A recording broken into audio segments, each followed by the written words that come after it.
Good evening, ladies and gentlemen. Thank you so much for joining us for tonight's edition of HR Mentorship Learning Series. My name is Oluyemi Adeosun, and the topic we'll be looking at is HR, from HR as a business partner to HR as a business leader.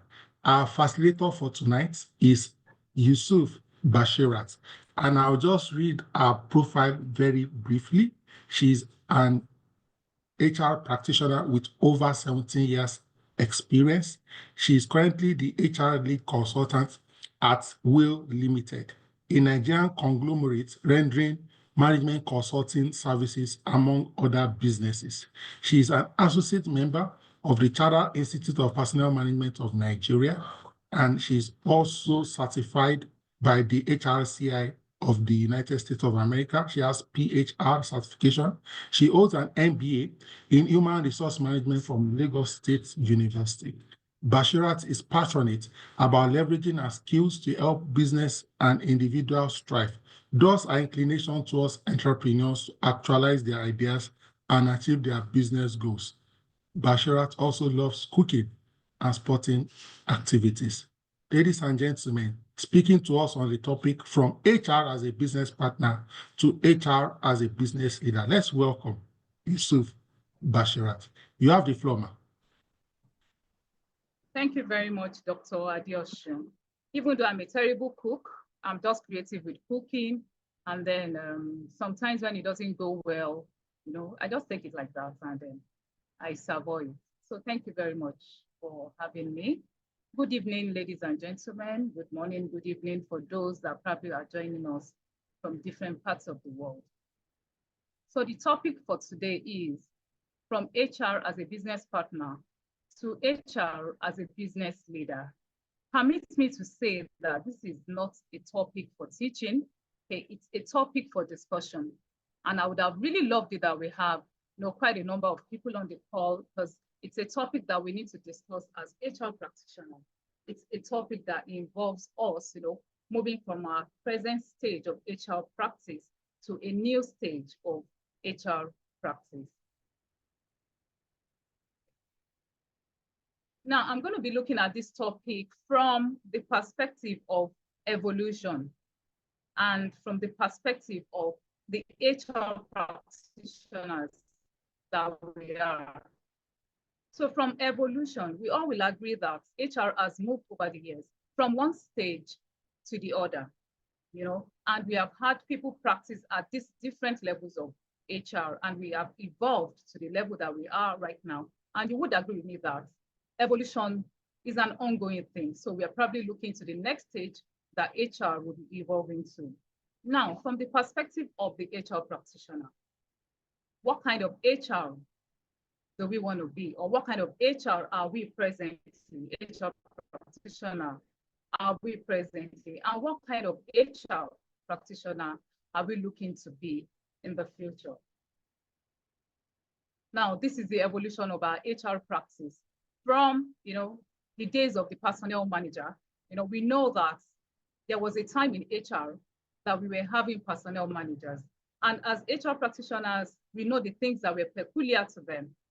I remember when I joined the HR, as a profession, as a young practitioner, what was on our own lips then was the fact that I am not a hire or a fire HR practitioner, trying to stress the fact that HR had moved away from that conventional stage where you just call up an HR manager and then you tell the person hire and then you tell the person fire without the person asking questions, without the person knowing why I am hiring or why I am having to fire this person.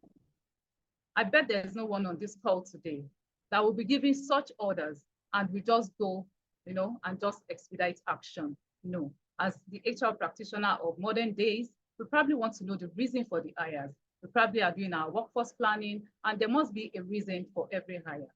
And of course, for the fires too, we still terminate people, we ease people off the job, but with very good reasons. And we have lots of whys to this kind of fair practices, to this kind of HR practices, because of the modern day that we are existing in.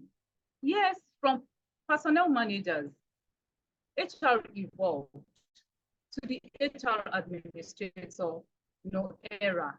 At this point, yes, we had moved a step, everybody feels good about the fact that you are in a profession that's progressing. You are no longer hire and fire. You probably are doing something more and something better on the job as the HR professional that you claim to be.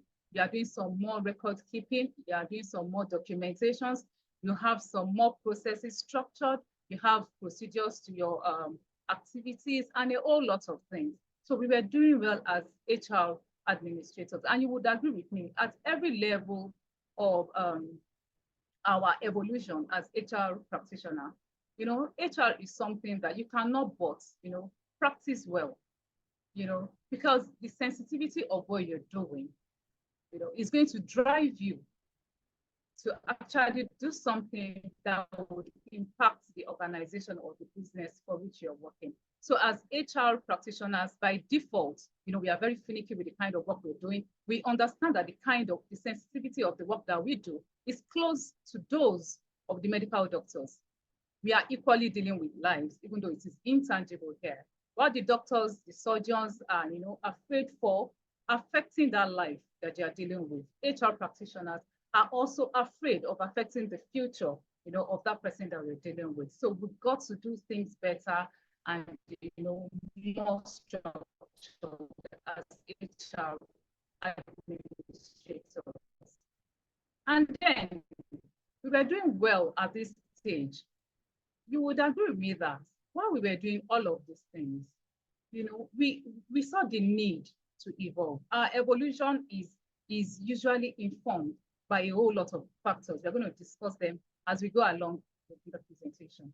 Our evolution is informed by a whole lot of things. As HR strategic partners, how did we get partners? We found our way to the table. As HR administrators, we were still taking orders, we were doing those things, we were careful about them, we were making sure that the clauses in our documents, that they would not attract litigation. So we were being careful with a lot of things that we were doing. And then we became the HR strategic partners. What were we doing at this stage? We were aligning the organizational strategies with those of our HR. Okay, so we had our place at the table. We were contributing to the movement of the organization. We were contributing to the business, as HR strategic partners. And we were there for some time too, and we fared well as usual because HR practitioners, we always fare well as the practitioners that we are. And then we went on and on. At this stage of evolution, I was in my mid-career. And I remember then for everything, I was a bit on top of this.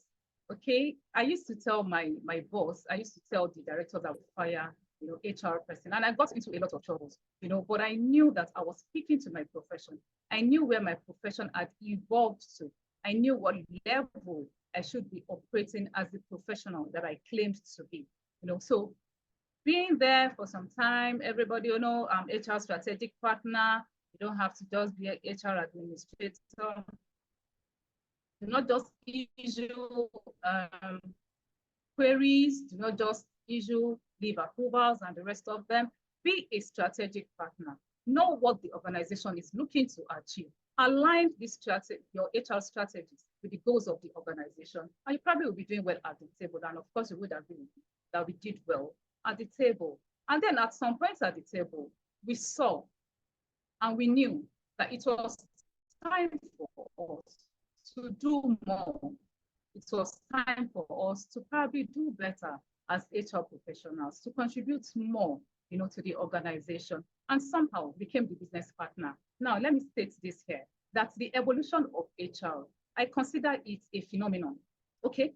It is not by virtue of the nomenclature. Some people have these structures in their organization.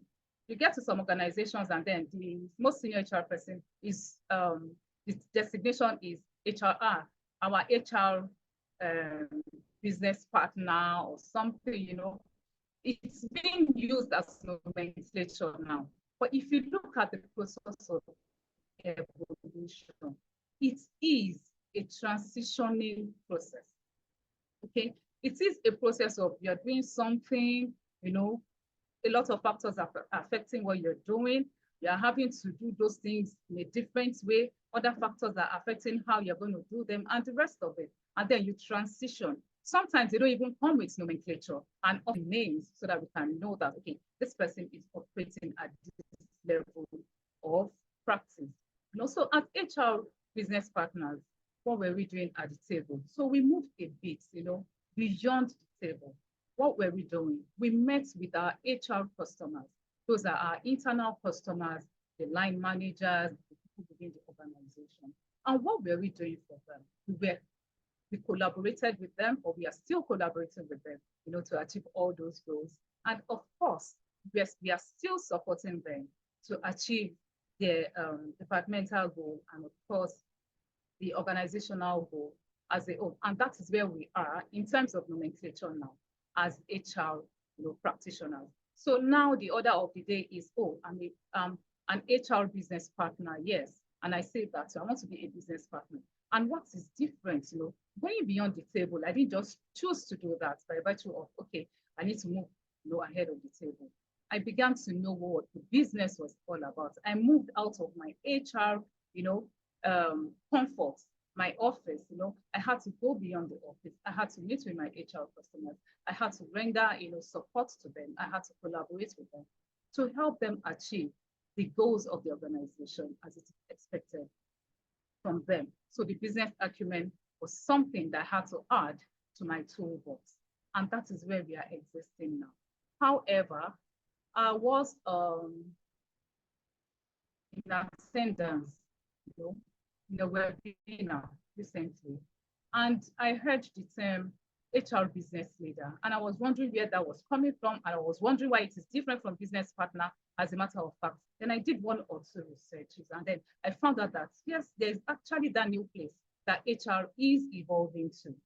Okay, and the HR business leader might be it, or better still, we just as we go along, as we watch it evolve eventually, because we can see that it's just evolving from the slide. It's going to take over the HR business partner, and then we probably will point an ideal name to it. But what are we going to be doing at that stage of evolution in HR? So the next slide is going to speak to that.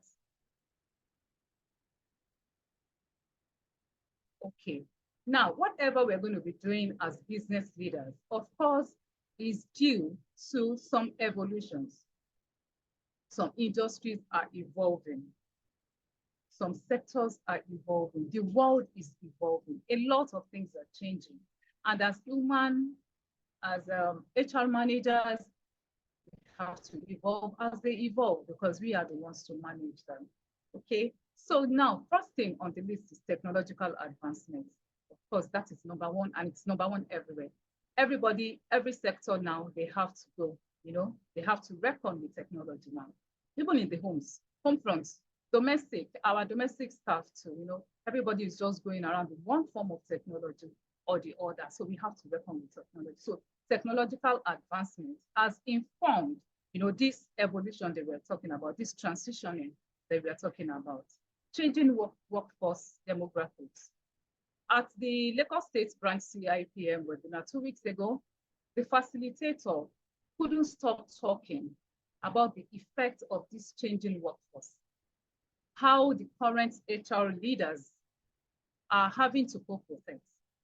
And most interestingly, my takeaway from that webinar was the fact that there's a lot of rust in the system, okay, due to the fact that some earlier generations did not do their due diligence for the generations that came after them, causing so much rot. And however, the facilitator charged all of us to the repair, of the damage that we have done. He told us and assured us that we could still do some damage controls. And what did he advise? What did he recommend that we should do? He recommended that every practitioner here, should now intentionally get somebody to mentor, one or two, junior professionals to mentor, that we probably will be saving some things along the line. He was really bothered about the fact that we are going to be handing over to some people very soon that who are the people we are handing over to. So he urged all of us, and in the same vein, I'm urging everyone on this call, please intentionally pick up somebody to mentor, one or two. And I think HR, the field, the profession will be better for it in the nearest future. Now, evolving business landscape, we cannot overemphasize that. We know the way businesses are thriving now. We know things that are happening. The entrepreneurs want to finish us. They are going into a lot of things. The business space is really bubbling, and all this and more is causing the HR to have to adjust to the changes. I am practicing entrepreneurial HR, and in the few months that I've been in that practice, I don't want to tell you what I've done.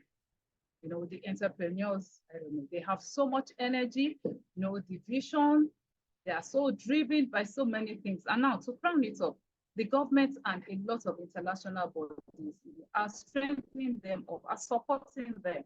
So we have that to deal with as HR professionals. Economic and social factors. Yes, look at the economy of the world. You would all agree with me that it is changing. It is not stable at all. And this is affecting a lot of things. Just looking at our Nigeria, last year was not funny with inflation. The past years have not been funny with inflation, and then the fluctuation of the fuel price and the rest of it. A lot of organizations now are having to pay transport subsidy to their staff, and what has informed this? The unstable economy that we are running. So this is just, all the factors that probably are affecting the evolution of HR, automation, data analytics, HRIS. We're all having it easy now. Short, our HR administration is so easy now that we don't have to stress over it. Social media, is putting us on our toes. We are careful about the letters we are putting out. We are careful about the crosses we are putting in our letters and the rest of it. The generational shift, I've spoken about that. Diversity and inclusion, yes, it's a global village now. You want those, those mix actually to optimize activities in your organization. The remote work, yes, the medicine and other factors have actually informed remote work thanks to COVID-19. Globalization, agility, and flexibility. You have to be able to adapt to situations and circumstances. And to be able to do that effectively, you have to be flexible. If you're not flexible, you're going to break. So as HR professionals, all of these are things that are affecting our transition to another level of operation. Focus on employee experience. You will agree with me that it's an era of employees. They have so much information. They know so much that you cannot afford to toy with their opinions. You cannot afford, to toy with them. So it is their era. So we need to focus on them, their well-being, and so many other things concerning our employees. So we are a bit more intentional about them now. We want to keep them, we want to retain our talents. And on the other hand, you know what they are doing to us. Okay? So you really have to be able to keep them for them to stay. Economic fluctuations, we are talking about that. We have spoken about that. The social trends, the legal and regulatory changes. Yes, what our new tax laws, are causing us as HR practitioners. So I'm supposed to play this video, but I'm just going to skip it.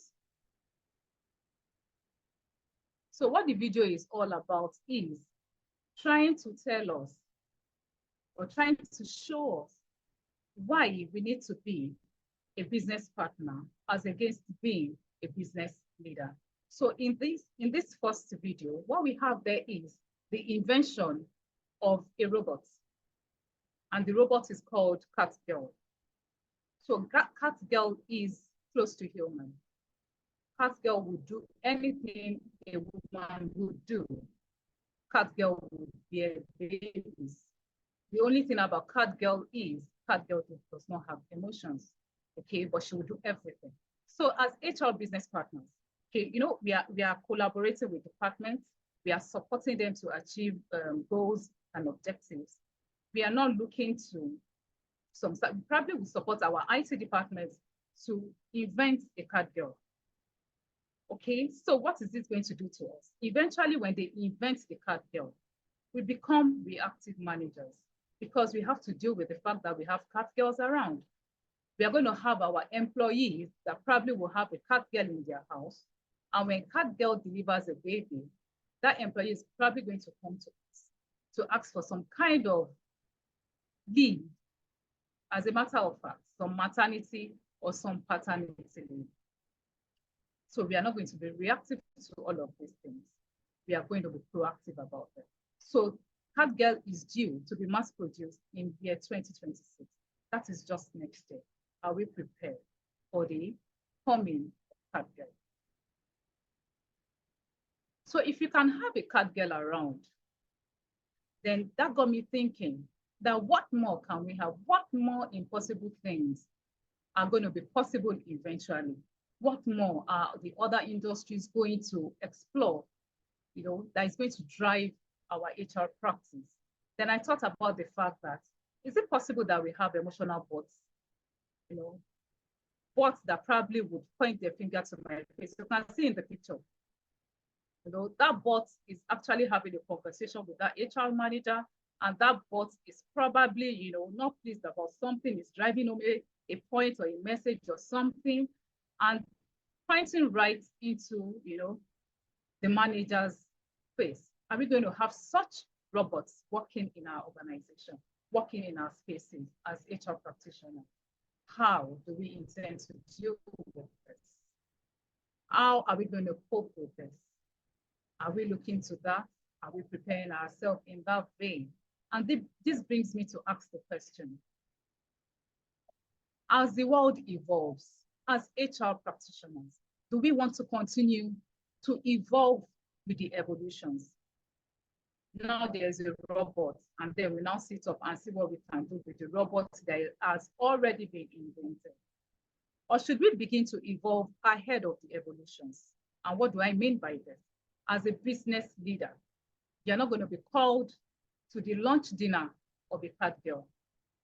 As a business leader, you were a part of the vision for a cat girl. So you already know the why that we are having a cat girl.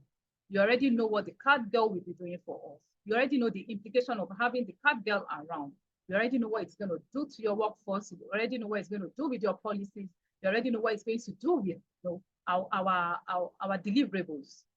Okay, so now as HR practitioners, do we want to evolve with the evolutions, or we want to evolve ahead of the evolutions? So who, as an HR practitioner, can evolve ahead of the evolutions? Now, this is a business partner. You can see what is happening here. That is the table. And the business partner is there with other collaborators. We are doing things together. We are working things together, and we're going to achieve those goals together. And the other picture that shows me who a business partner is, you can see that person taking a look, the view of the business leader of the organization is quite different from that of the business partner. So the business leader is looking at the organization, with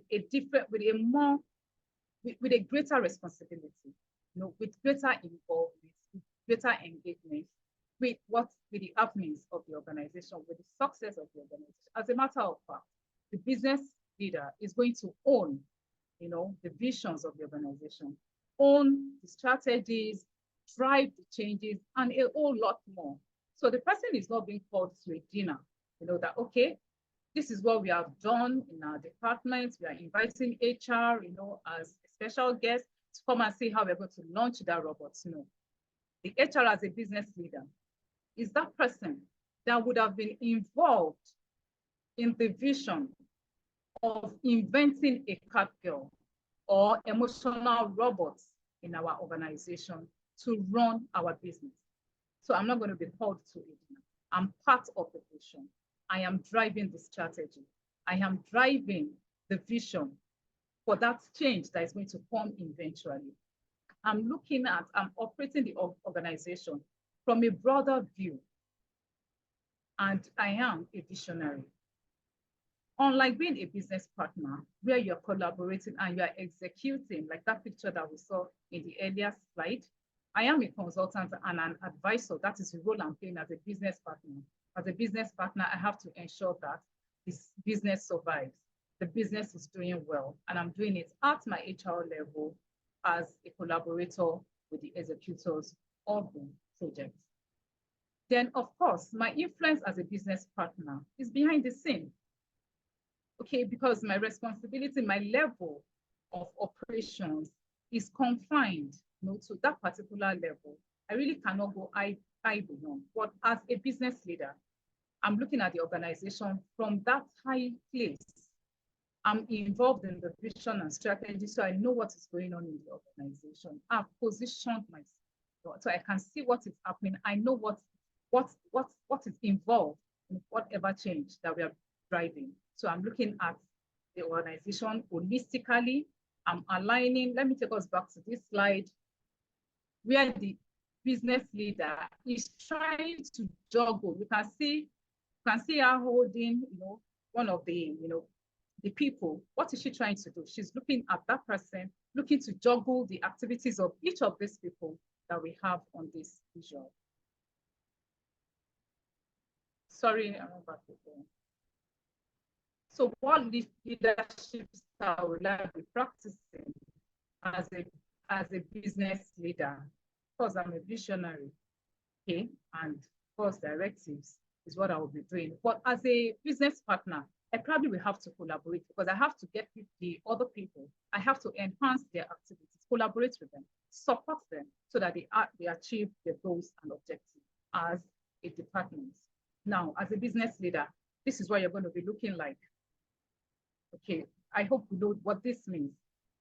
You are led, there's a lot of, you're working with a lot of inspirations.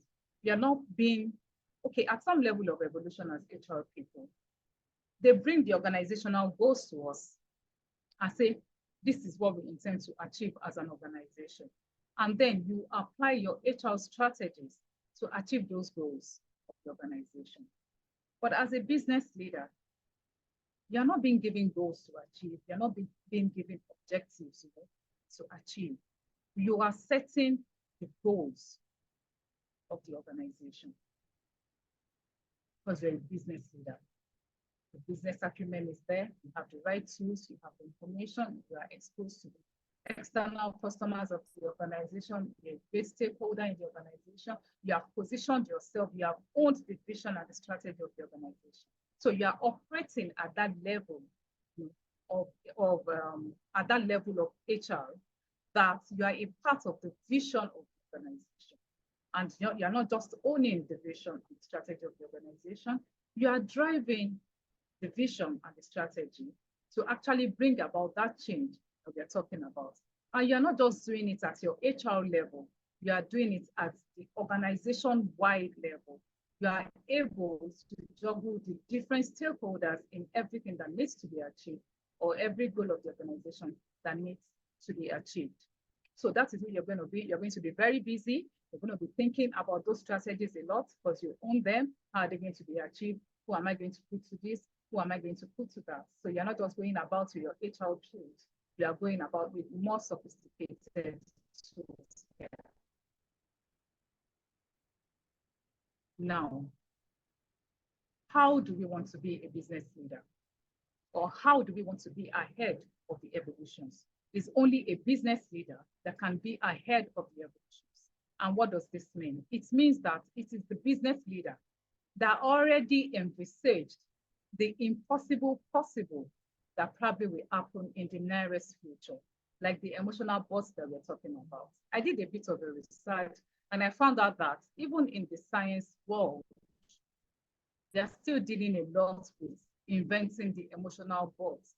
But the thought came as a matter of what could be more than having a cat girl around. Are they eventually going to invent an emotional robot that I'm going to have to deal with an HR practitioner? How am I going to deal with this? But if they invent it eventually, we are going to deal with it. Anyhow, we are going to deal with this. Before COVID-19, okay, there was, I didn't work in a place that there was flexible work. It was the rigid 8 to 5, 8 to 5, and the clamoring for flexible work for our convenience anyway, not for any reason.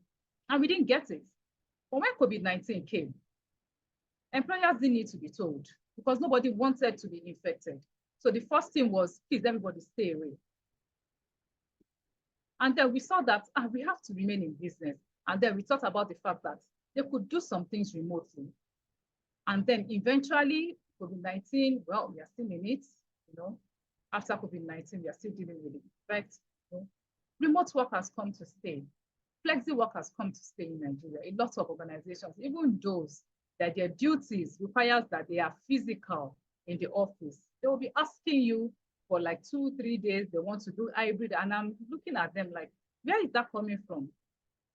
The cleaner in the organization wants to work hybrid, wants to work remotely. I don't understand. Can somebody explain to me?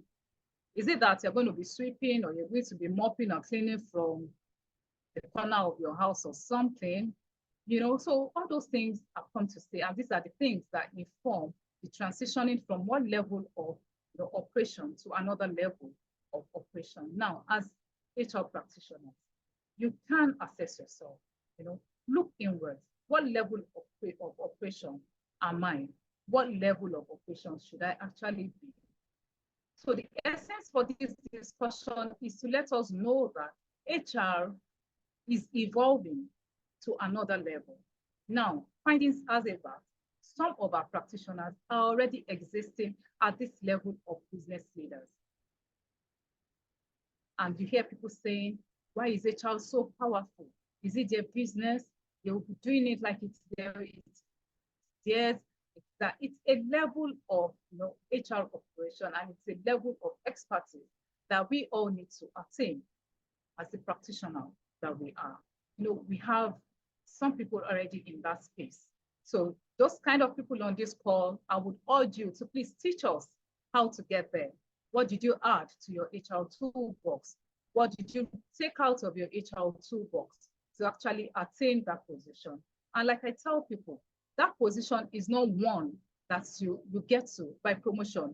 Yes, some organizations are structured, they can put up, you know, positions as such, but you as a practitioner, which you are practicing your HR, don't be surprised that we still have a few personnel managers around, okay, but not by nomenclature, you will agree with me.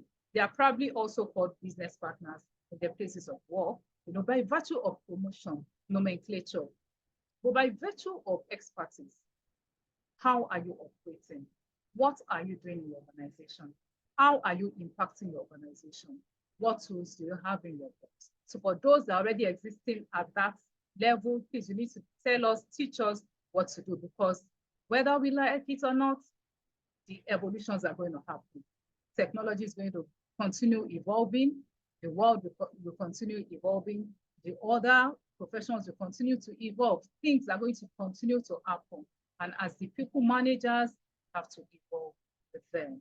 But evolving with them, as business leaders, we probably can get ahead of them. It sounds like it's not possible, but I tell us that, yes, with the tools that we need, we can be ahead of the evolutions. Now we're envisaging our emotional robots. They probably will come and then they will become our HR bots. They probably will replace a few of us. You know, they probably will be working at the different departmental levels. So you're going to have the accounts bots, you're going to have the HR bots, you're going to have the procurement bots, you're going to have, you know, the different kinds of bots in our workspace. And we're going to manage them after all, because they still need that human, you know, that HR human to actually manage these bots that we're talking. So how are we going to deal with them? And that is what makes it. You know why we are having these evolutions, you know why they're happening.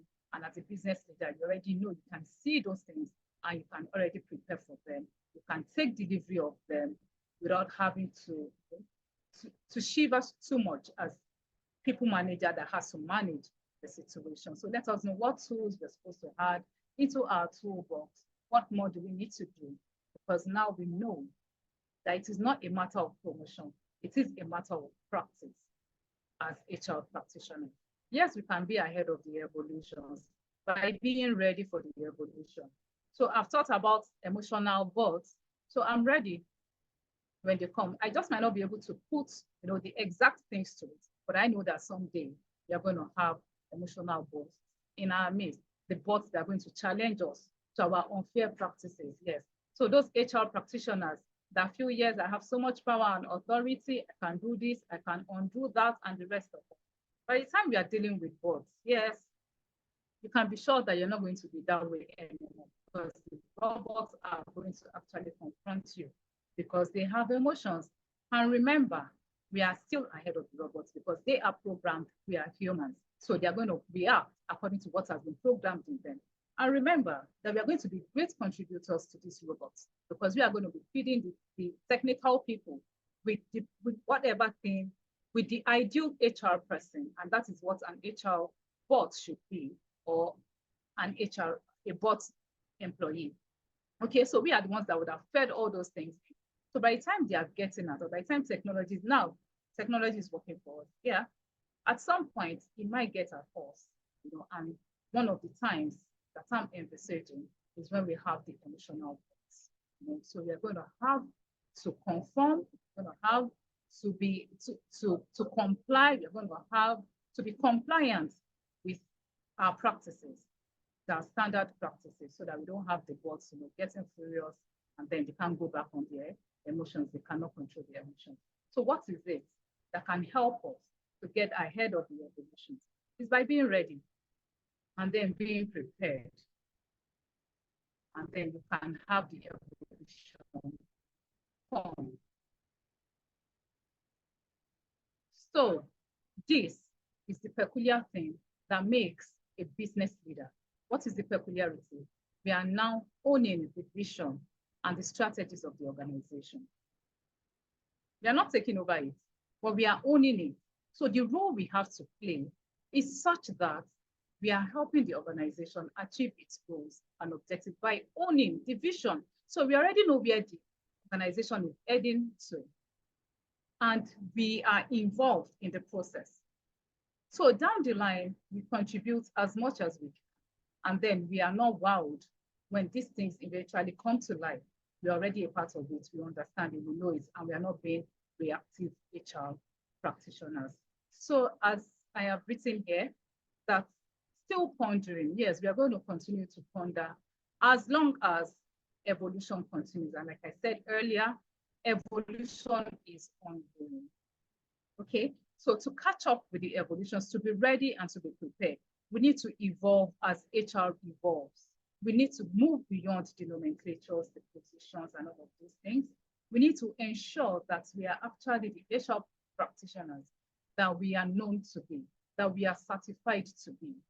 We are moving ahead of the evolutions. We are evolving before they even evolve, even though we are getting ready and prepared for the evolution.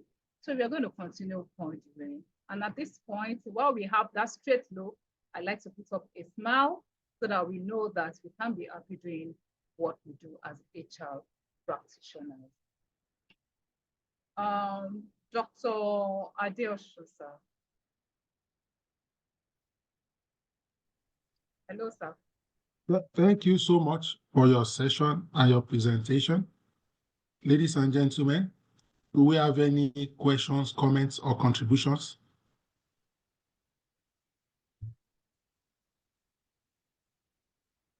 If anyone would like to speak, please raise your hands and you can unmute. We'll enable you to unmute. If you also have a question, please.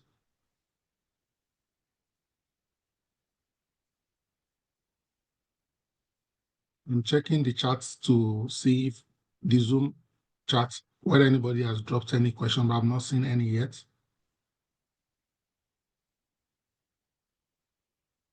Okay, so it looks like you have given us so much to chew. Okay, there's a question in the chat box. Okay, some questions have dropped now. I don't know. Can you see the questions, ma'am, in the chat? You can stop sharing your screen so that. Okay. Okay. Yes. So Bukola is asking, thank you very much, ma. May I ask, what are the core responsibilities of an HRBP?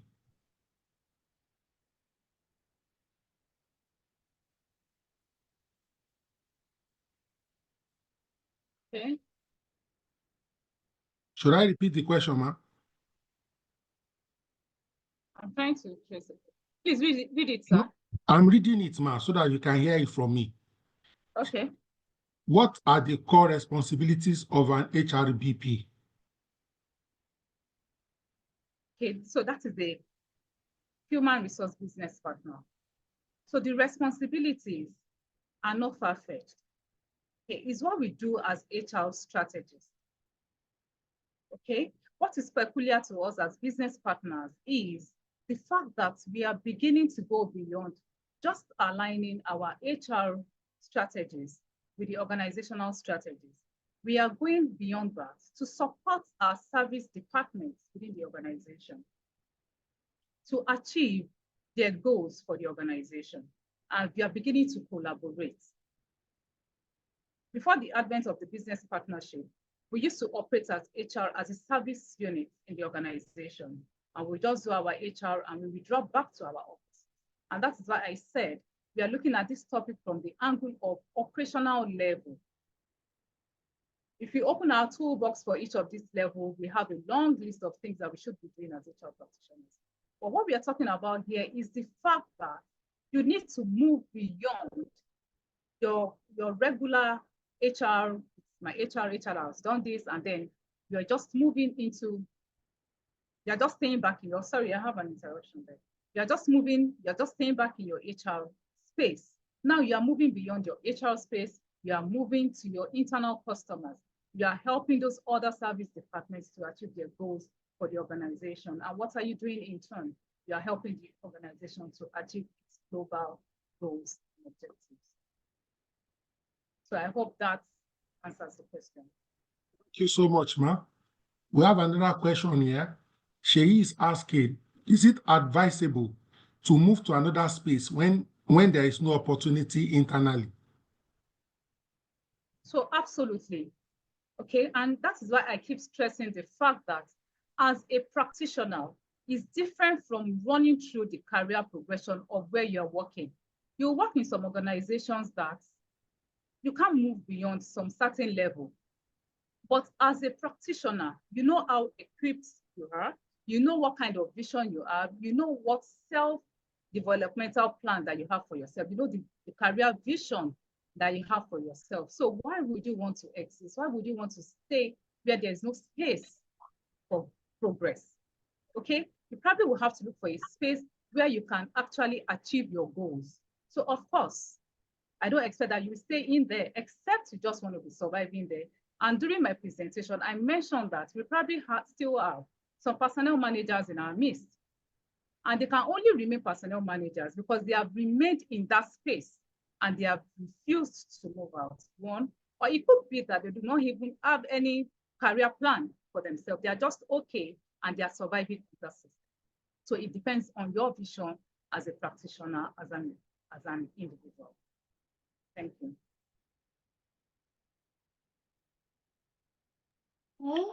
Thank you so much, ma. We have a question here from Paul. Paul says, well done, ma. How can HR data help in decision-making in an organization? How can HR data help? Yeah. Okay, while I was going through the slides, you see that data analytics is one of the triggers for our HR evolution. Probably in the earlier era, we were not presenting data for decision making. But now the advent of data has gone a long way. For instance, I told you I'm dealing with entrepreneurs now. They don't want to listen to what you have to say. They don't want to listen to all those tools, HR tools, and all of those things. They just want to hear what you're doing and how it is affecting their business in terms of data. So if you go to an entrepreneur, a CEO, and say, sir, 45% of our doctors are leaving now. We have 55 left, and we are beginning to affect our service delivery. And you ask for a replacement or a recruitment immediately. That person can relate to what you're saying. Okay, but you go grumbling about Japa, they have all gone away. They are not giving figures as to how it affects my business. So they're not going to listen to you. So data is the in thing now. Nobody is talking about writing reports, writing that. Everybody is talking about presenting the figures because it is figures, data that people can relate with right now, especially the business owners. They just want to know the implication of whatever is happening in terms of data. And then immediately at a glance, they understand what is happening with their business and they intervene immediately. So data is very key for us as HR practitioners.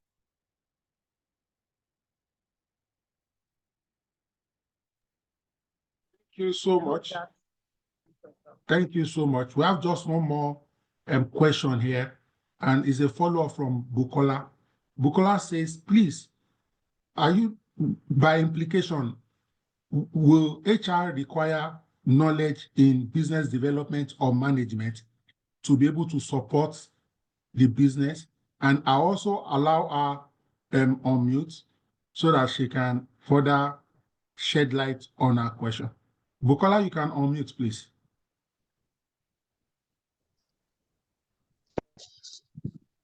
Thank you very much, Dr. Adeosun. Good evening, Ma. Thank you for your presentation.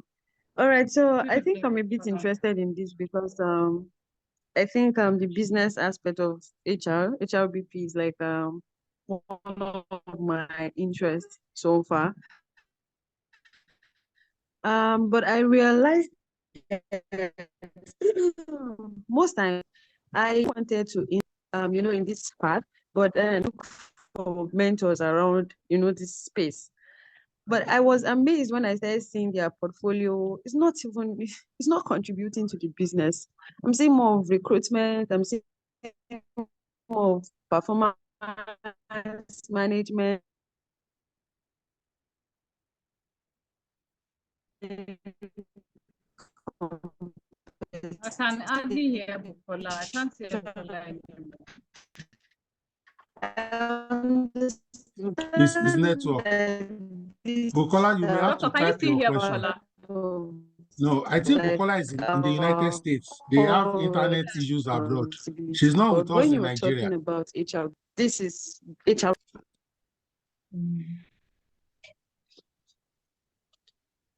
Bukola, please type your question. Network, people who live abroad, they have network issues. So we didn't hear you. Yeah. You do well. Network has taken her out. We Nigerians, our network is world class. We define quality of network. But the people in the abroad, network has taken her out. Okay. I think we can call it a wrap. So let me unmute everyone so that we can say thank you to our capable, our able, our amiable facilitator, Bashirat Yusuf. Thank you so much for an excellent presentation. Ladies and gentlemen, please let's say thank you, please, to our facilitator for tonight. Thank you for the class. Thank you so much. Thank you so much. Thank you, madam. Thank you. Yeah, Thank you so much, speaking very Adita. high. Thank you Thank very you. much, madam. Thank you so We much. appreciate Thank you. you.